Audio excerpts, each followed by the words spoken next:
24 ஆண்டுகளில் தனிவட்டி வீதத்தில் 4 மடங்காகிறது. 4 மடங்காகுது, 3 மடங்காகுது, 2 மடங்காகுதுன்னா அசலை வந்து ஒரு பங்காக வைங்க.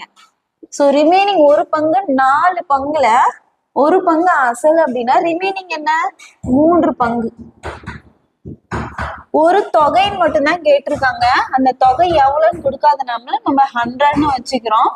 ஃபார்முலா என்ன? PNR/100 equal SI. So principal amount, number of years, rate of interest. அசல் தொகை ஆண்டுகள், எத்தனை ஆண்டுகள், வட்டி வீதம் எவ்வளோன்னு சொல்லி கேட்டிருக்காங்க. ஓகேங்களா? இப்போ இந்த பிரின்சிபல் நம்ம அதாவது அசல் வந்து ஒரு தொகைன்னு கொடுத்ததுனால நம்ம 100ன்னு வச்சுக்கிறோம். நம்பர் ஆஃப் இயர்ஸ் வந்து எவ்வளோ? 24 ஆண்டுகள். ரேட் ஆஃப் இன்ட்ரெஸ்ட்னா X/100 ஈக்குவல் இங்க வந்து ஒரு பங்கு 100 அப்படின்னா இங்க 3 பங்கு எவ்வளோ? 300. அப்போ மொத்தமா சேர்த்துனா எத்தனை பங்கு?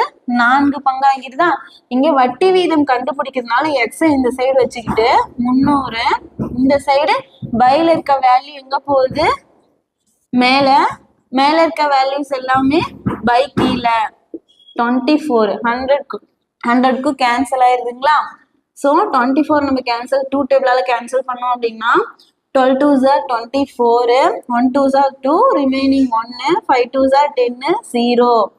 So 6 2s are 12, 7 2s are 14, remaining 1, 10, 5 2s are 10. அப்போ x equal 75/6ன்னு வருங்களா? நம்ம 7 டேபிளால 6 டேபிளால நம்ம போட்டோம் அப்படின்னா 75 6.